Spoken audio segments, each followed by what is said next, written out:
يا دوبك بس تلف كده، تلف العجينة كده ببعضها وخلاص. تمام.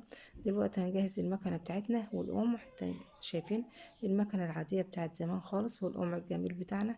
ولازم يكون القمع بتاعك مظبوط عشان ينزل العجينة مخططة كده وجميلة زي أيام زمان أجدادنا ما كانوا بيعملوا البسكوت ده ويتلم حوالين الطبلية. أيام جميلة يا رب يعودها على خير يا رب.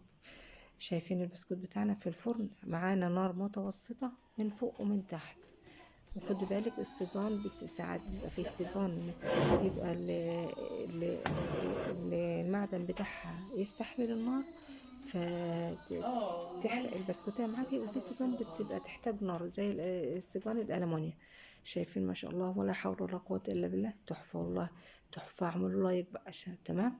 شايفين، من كل عام وانتم بخير، واشوفكم على خير فيديو قادم بإذن الله.